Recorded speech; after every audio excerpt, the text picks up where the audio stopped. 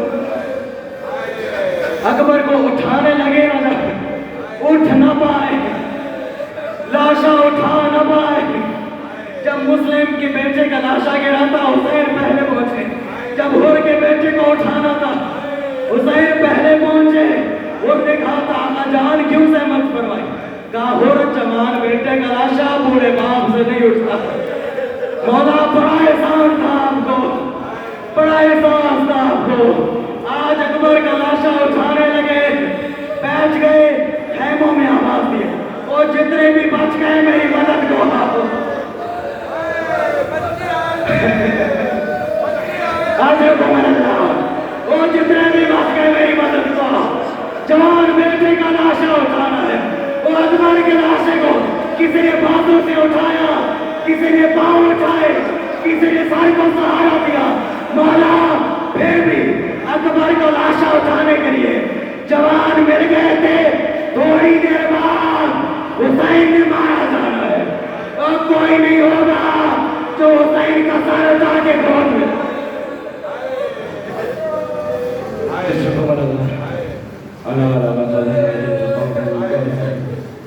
انا للہ و انا الیہ راجعون لغم میں قضا ہے.